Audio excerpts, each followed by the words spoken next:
I never expected to fall in love with the sound of betrayal. It began the night my wife, Renee, came home late.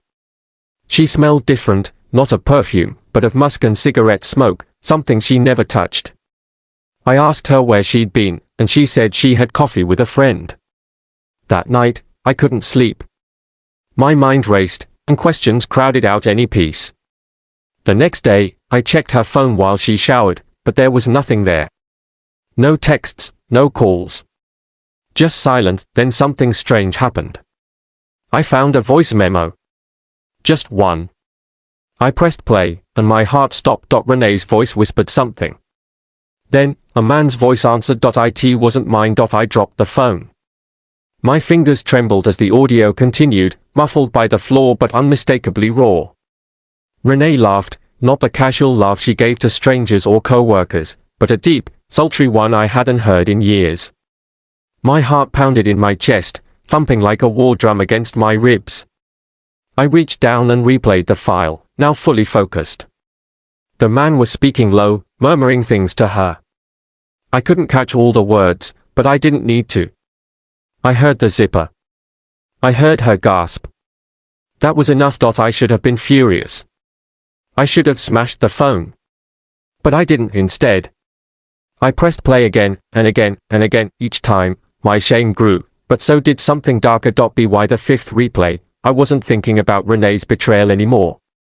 I was thinking about the way she moaned. The way her voice trembled, not with fear, but with pleasure. It was foreign, haunting, hypnotic.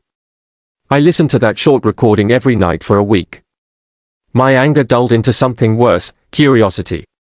Who was the man? Where had they met? Why had she recorded it? And why had she forgotten to delete it? Or, had she wanted me to find it? That question burrowed into me like a splinter beneath my skin, deep and nagging. Then one night, while she slept beside me, I opened the voice recorder app again, and I hit record. The red circle blinked as the app recorded silence. My breath was steady, rehearsed. Renee stirred beside me but didn't wake. I placed the phone gently beneath the bed, facing upward. I told myself I needed proof, something tangible to confront her. But deep down, I already knew the truth. I didn't want to stop her. I wanted to hear it happen again. And if I couldn't confront it directly, I'd settle for shadows and whispers. 3 nights later, she went out, for drinks. She kissed me goodbye like everything was fine. I didn't ask questions. I just slid my phone into her purse and waited. She returned at 1:13 a.m., heels in hand, hair disheveled. Her eyes glossed with alcohol, or maybe guilt. She kissed me again, and I smelled the smoke, the same unfamiliar cologne. My stomach twisted, but not from pain. I needed to hear it. As soon as she passed out, I retrieved the phone, hands clammy, breath shallow. There were 2 new recordings. One 6 minutes long. The other, 21. My ears rang as I plugged in my headphones. The sound clicked on. A door creaked. She giggled.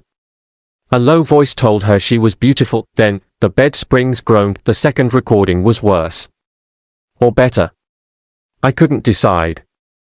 It wasn't just sex, it was her voice, unfiltered, raw. She confessed things she never told me. She called him names she never used for me. I felt my throat tighten. But I kept listening. I clenched my fists. I bit down on my lip until I tasted blood. And still, I kept listening. My shame no longer tasted bitter. It tasted electric. Addictive. I couldn't stop. I didn't want to stop. The next morning, she made pancakes like nothing happened, and I smiled like nothing shattered. Days turned into weeks. Each time she left, I found a way to plant the phone. Sometimes in her purse. Sometimes her coat.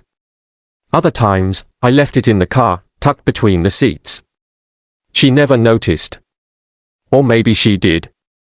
Maybe she wanted me to know. The recordings grew more detailed, her moans louder, the conversations deeper. He asked her if she'd leave me.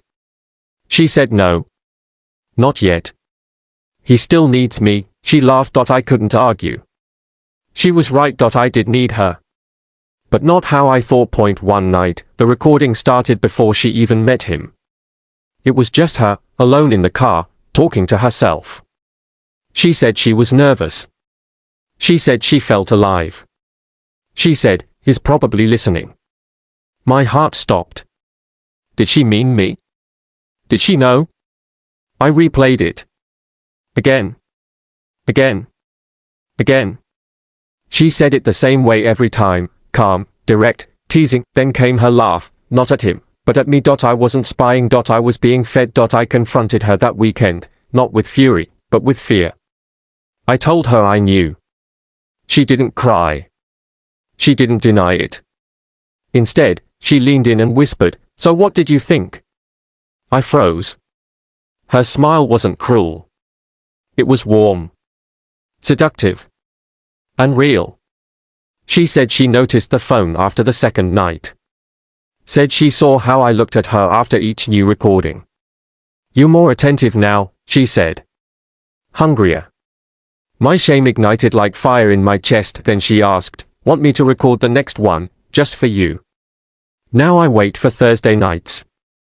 That's when she goes. She leaves the phone for me, neatly placed on the nightstand. She even names the files. For you 1. For you 2. I no longer ask where she's been. I don't cry. I don't accuse. I listen. Each moan, each whisper, is a reminder of the man I was, and the man I became. I don't know if it's love. I don't know if it's madness. But I know this: the silence in my life has been replaced by something far worse, and far more beautiful. Thanks for watching. If you enjoyed this story, don't forget to like, comment and subscribe for more stories.